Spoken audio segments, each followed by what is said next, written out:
Welcome, everyone, to the Essence of Tea podcast. I'm your host, Jenny Jie with Sipping Streams Tea Company. And today we have a fabulous guest, Paul Bain with Justea. That's Justea.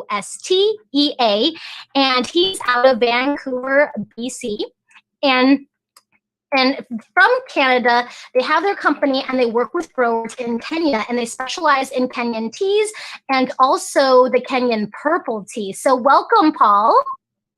Hey, Jambo. That's what they would say in Kenya, which means hello. Yes, Jambo. I did learn a little bit of Swahili watching Mr. Rogers when I was a child. I don't know Perfect. if you ever watched Great teacher. Yeah. But yes, welcome everyone. And Paul, go ahead and tell us about Justea and what you do in Kenya. Yeah, I'd love to. So Just Tea actually stands for Justly Made Tea. So we work directly with tea farmers in Kenya. Myself and my family travel back and forth to Kenya, and it's the world's first farmer direct tea partnership.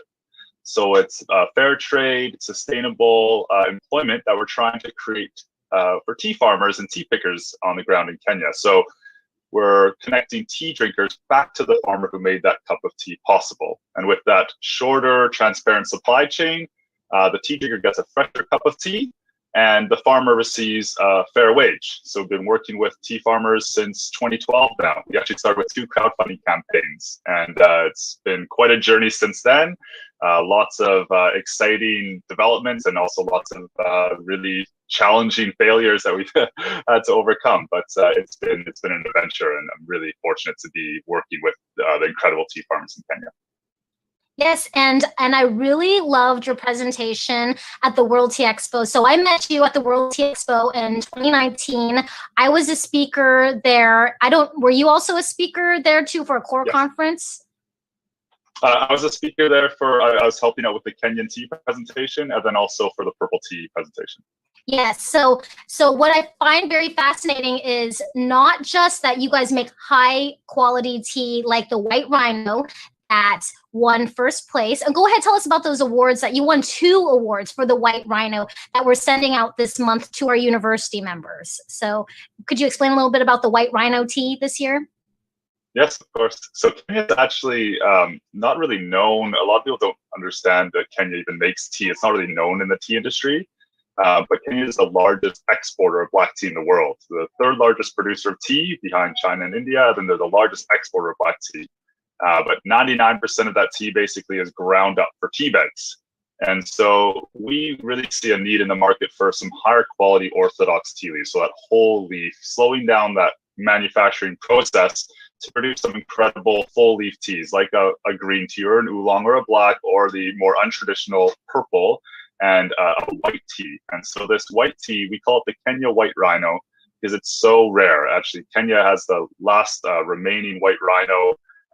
It's on the brink of extinction, and so we want to pay tribute to that incredible animal and name this tea after it because it's such a rare tea. It's only the top, just like other white teas, it's just the silver needle, so that unopened leaf bud at the very top of the tea bush is picked. So it's actually about half a pound is picked in one whole day of work. So incredibly time-consuming. A lot of effort goes into each cup of this tea. But you can taste it. It won the World Tea Conference Best White Tea, the Global Tea Championship at the World Tea Expo, and it also won the People's Choice Award for white tea. So I'm actually going to make some here too, so you can take a look at it. I know you're sipping some, Jenny. Yes, yes. This is what we're working with here. The White Rhino is amazing. So I'm going to show you, if you're watching this live on video, I'm going to show you what the tea leaves actually look like. They will there you go. They will look like the typical silver needles. Yeah, there you go, Paul. Yep. So very, buddy, very silvery, which is really nice. Not too much browning. So, whenever you see like any white dark edges to like a cut line on the tea leaf, that is where where they picked it because it's bruised it a little bit. A little bit of oxidation has already started. So it's kind of hard to see, but when you receive yours as a university member, you'll be able to check out your tea leaves. And again, very beautiful infusion of the leaves. It still looks a little downy with my first steeping. So that's really nice. But yeah, I just made it in a glass teapot. I don't know if you know this or not, Paul, but we actually won in 2011 the top tea infusionist competition at the World Tea Expo. Oh, wonderful. So congratulations.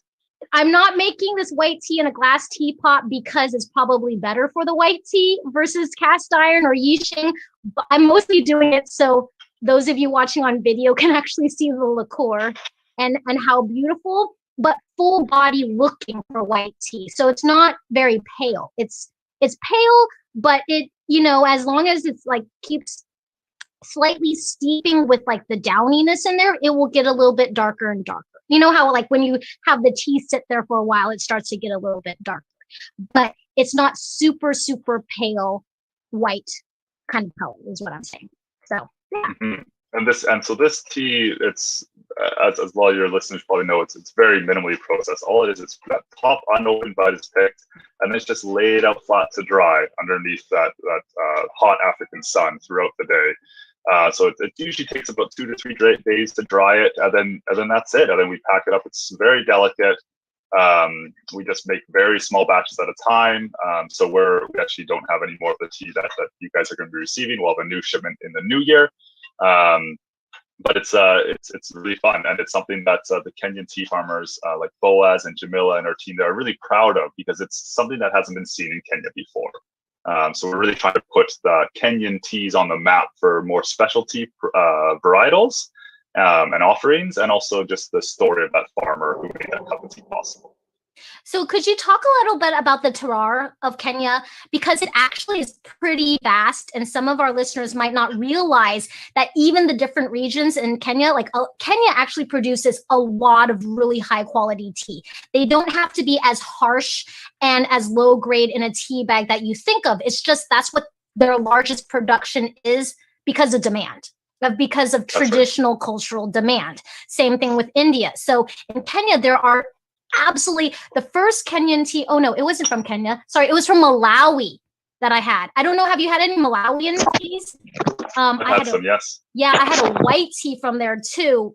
I don't know, 8 years ago. Oh my goodness, I couldn't find it again. But anyways, do you mind explaining the terroir of Kenya and how it? I mean, there's different ranges of elevation to there.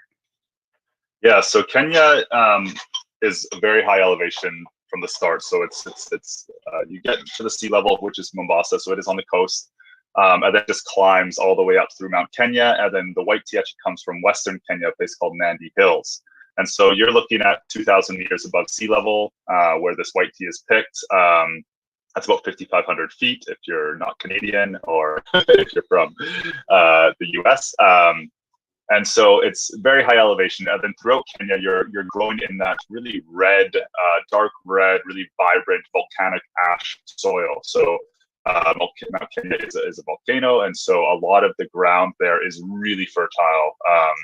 You're getting that just beautiful kind of clay soil, really dense in nutrients, and that also allows the teas to be very clean. They don't use any pesticides or chemicals, so it's organically grown, just naturally organic. Just a really perfect country for growing tea. And then on top of all that, it's right on the equator. So you're getting that really bright sun throughout the day, a bit of a cooler evening, and then also those thunderstorms that come in to make sure that the leaves get the bushes get their water that they need. And so they're growing tea year round. There isn't like a first flush, as you would say, like in Darjeeling or things like that. When the frost comes, there isn't a frost that ever comes in Kenya. So you have a drier season, and that's mostly when the farms will do their pruning, which is January to April. You have a bit of a drier season, a drought, where it's not rainy as much, but they're still able to pick leaves. So when the sun is out and it's a lot of thunderstorms, then you're picking the same bush every week, basically. So it's really fast producing, and that's 2 leaves and a bud that are growing every single week, and the farmers are picking and the tea pickers are picking it. And in the dry season, it slows down to about every 3 weeks. So they're still picking, but it's a lot less intervals in between the bush growth there.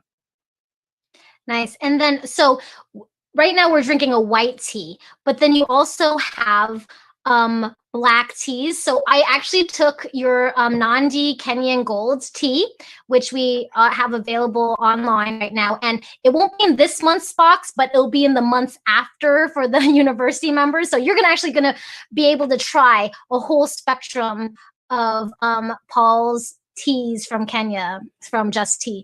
So we just started carrying their stuff, and we were waiting for a very long time, actually. Because I know there's like a lot of hiccups. I'm like, oh my gosh, is it coming yet? Is it coming yet? So we waited until now when we finally have the teas so Paul could be our guest. But the Nandi Gold, I actually infused it last week, I think, for our podcast for tea infused wines with a Melbeck. And it was amazing. It felt like nice body, right? That volcanic ash, that hardiness with it, and slight sweetness of the golden tips part of the Nandi Gold. And then in the Melbeck, it almost like it brought out, and I don't know if you've ever drank Argentinian Melbeck before. Have you had that kind of? And so it made it taste like it was almost aged in a barrel like a Chardonnay. It was very fascinating and tastes delicious, actually. And it's really interesting because with high quality teas, you can get so many infusions in it, right? Like it's slowly infusing over time because the quality of the essence is in there. So the first day it tasted great. The second day it tasted great, but because I left the tea leaves in there, it kept getting stronger even though it was cold brew in wine. Right. So like, because there's alcohol in there too, also helping with extraction. So I thought that was very interesting that next time if I do it, I need to time how many days I cold brew it because it will make a difference because there's so much flavor in that black tea. And the Nandi Gold's really interesting because it's actually the same cultivar, the same leaf, same tea bush as this white tea. So it's a really unique cultivar in Kenya. There's only one of them that produces this really nice downy silver tip leaf bud. And it's very rare. So like it's doesn't grow all over Kenya. It only grows in the western region around Nandi Hills and Kericho. And so over actually our research and a lot of trial and error in Kenya, our team has discovered this one unique cultivar that produces these really furry buds.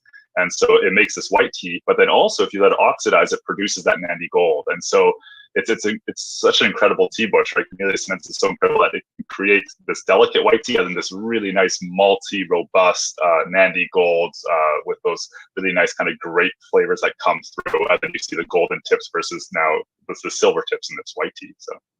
Yeah. Wow. I didn't even realize that. Yeah, that's awesome. Well, good thing university members, you're going to get this one this month, and next month you're going to get some of the Nandi Gold too. And then we do have the big question of purple tea. I know that's like a whole can of worms, but do you think you could help us?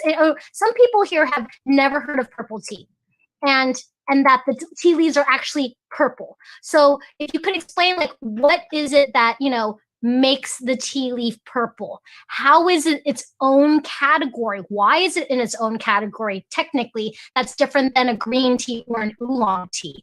And like the oxidation and processing, I know that was what your presentation was before about at the World Tea Expo, but do you mind going into that? Because there's a lot of questions of, well, is it a black tea then? Or you know what I mean? Like, where does it fit, even though it doesn't fit in the Global Tea Championships categories? Right. And I'd be happy afterwards to share the presentation. You can always look at more information on justea.com as well, or our social media, Justea Kenya. But purple tea is its own category. It only grows in Kenya. There are some wild purple tea leaves that grow in China and India, but Kenya is actually the only cultivar. So they're the only country that can plant a purple tea seedling and it grows into a purple tea bush.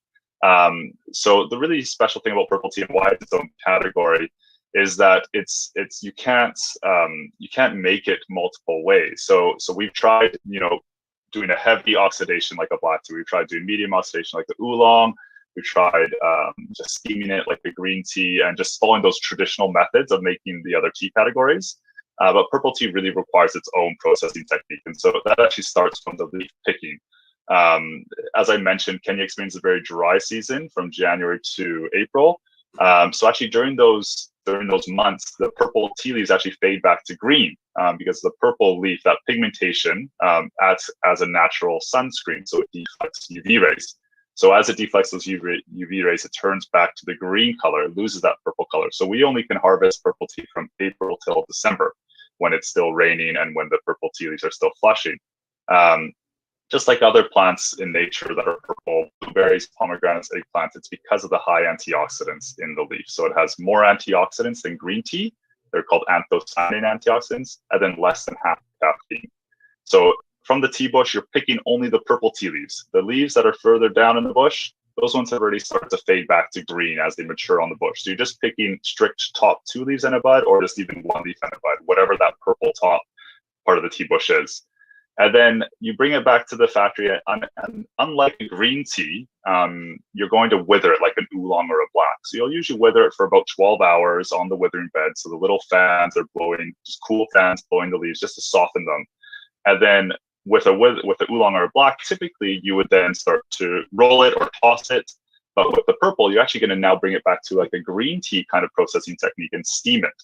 And so you wither it, and then you steam it, and then you process it with the rolling and the drying like you would every other tea. So it really kind of falls along all sorts of other processing techniques. You pick it like a white tea, a very fine picking technique. Then you wither it like a black or oolong, and then you steam it like a green tea. So it borrows a little bit from each category, and that's to get the best health benefits from the tea. The steaming retains all of those anthocyanin antioxidants and the catechin levels.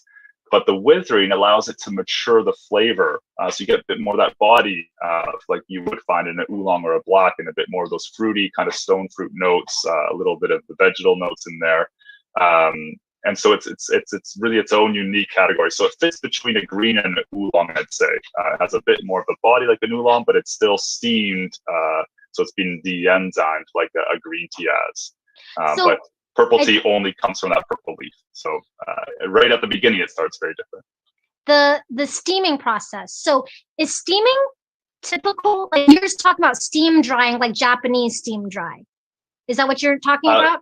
So the steaming to kill the green. So instead of like pan firing it, where you just heat up the pan and just let the leaves tumble like you would like when you're drying your clothes, it's very similar in tea. Like you're just letting the leaves tumble through this hot dryer. Just to kill the green so it doesn't oxidize anymore. So in this case, we're steaming it like you would basically if you're steaming vegetables, but obviously a bit fancier machine. But you're applying that steam, that heat, before you roll it, so it locks in that purple color and those purple health benefits. And that's also why in Japan they use steam drying, because it's just it's like a flash drying of it. And steam evaporates instantly because it intacts more of those benefits. That's why you taste the potency versus like a typical Chinese pan-dried or air-dried tea. So is steam drying very popular in Kenya? No. Well, green tea is not very popular in Kenya anyways. And so to get all of this machinery, we had to bring it in from India. We brought in consultants from Taiwan. We brought in some machinery from Taiwan. So we had to experiment because there wasn't even any machinery like this to produce orthodox teas, let alone green teas and oolong teas. So all of this was just a lot of experimenting. We made our own machinery at the start just to test it out to see how the flavors would come through. So yeah, it's very new, really fun, really exciting, and something that hasn't been done before. Whoa, that's so amazing. Yeah, I don't think I realized that it was steam dried. So that does kind of change it into a different category.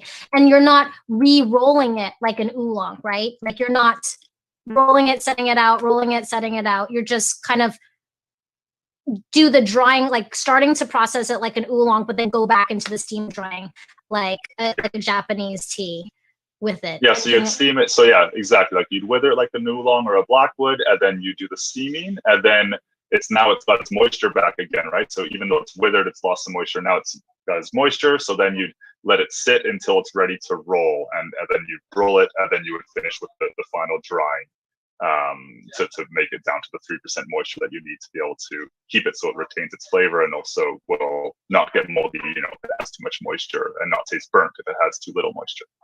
So what would be the steeping instructions ideal for a purple tea then, since it's in its own category?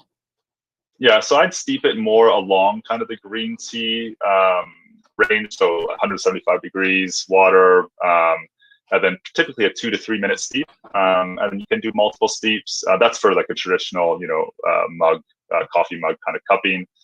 It's wonderful in a guy one as well, or some of the other methods that you like to do there. But yeah, I'd follow more of that lower temperature water, and a lower, less of a steep time as well. Great. And then what are some of the benefits of purple tea? Like, why is it so popular right now, at least out of Kenya? I've been watching all these videos of other people growing purple tea in Kenya. So what's the big deal about it, I guess, other than it is a purple leaf?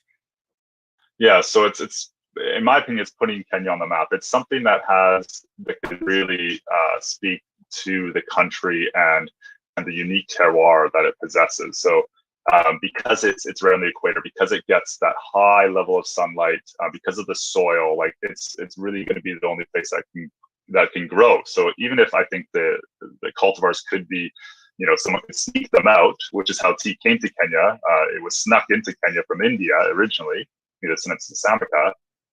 So if someone could sneak out those same cultivars and plant them in India or China or somewhere else, I don't, from what I can tell, it won't grow because it doesn't have that same terroir that Kenya has. And so the health benefits behind it, with those anthocyanin antioxidants, we have done a lot of different, our own analysis on it, scientific analysis on the leaf, and also received a lot of studies that have been done in Europe and in Kenya about the health benefits, and it is showing that it has that more antioxidants than green tea, about 10% more antioxidants. It has a high level of those anthocyanin antioxidants, which are found in blueberries, so totally natural. It's not GMO or anything, and the caffeine content is really nice. It was a surprise to us. It's actually lower than green tea, about 50%. So actually 40%, so half the caffeine of green tea. So if anyone has that sensitivity and usually goes to an herbal tea, this is a nice alternative. That's not like a decaf green or a decaf black, which strips away a lot of the health benefits that are intrinsic in the leaf. They can now turn to purple tea, which is very low in caffeine, so it won't keep them up at night, but they still get that nice taste of a cup of tea. And then, do you mind sharing us a little bit the history? Do you know the history of purple tea? I know a little bit from my own research, but like some of the listeners might want to know, like, how did purple tea come about? Like, why this explosion? I know it really puts Kenya on the map, so it's kind of important to Kenya itself. But how did this discovery, or because a little bit about the plant growing process, so. Yeah, of course. So purple tea has actually been developed over the past 30 years. So the Tea Research Institute of Kenya wanted to originally find a plant that would withstand that dry season better. So it would continue to grow leaves during the drought that farmers always face. And so purple tea does that. It continues to grow during the dry season because, as I mentioned, it's deflecting those UV rays. So the growth isn't being stunted as much. So although the leaves aren't purple, it's still flushing leaves that farmers can pick.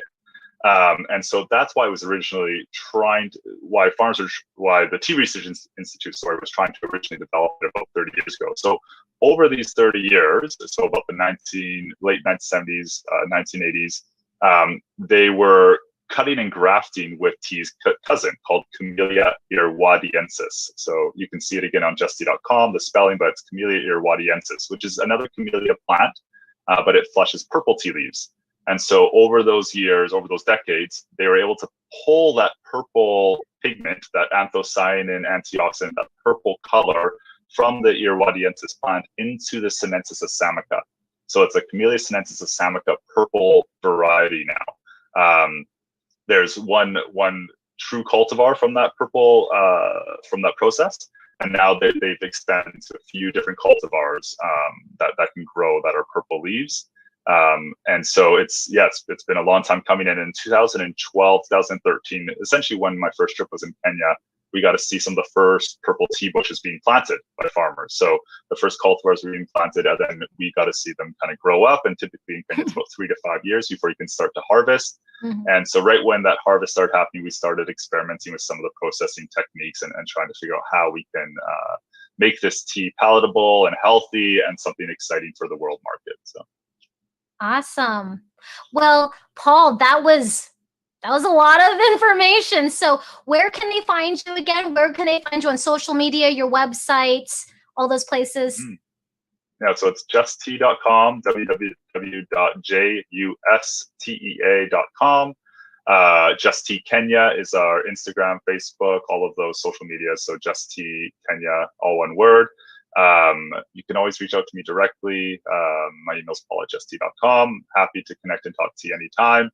And we do a lot of different festivals and shows across North America. So if you ever get a chance to come to one of them, I'd love to meet you in person when we're allowed to and share a cup of tea with you as well. Yeah, and hopefully we'll be visiting you soon in the future. So hopefully when things allow that. So thank you so much, Paul, for being our special guest from Justea on the Essence of Tea podcast. And thank you all for joining us. Please write us a rating and review if you enjoyed this episode, and we will see you next time. Harry.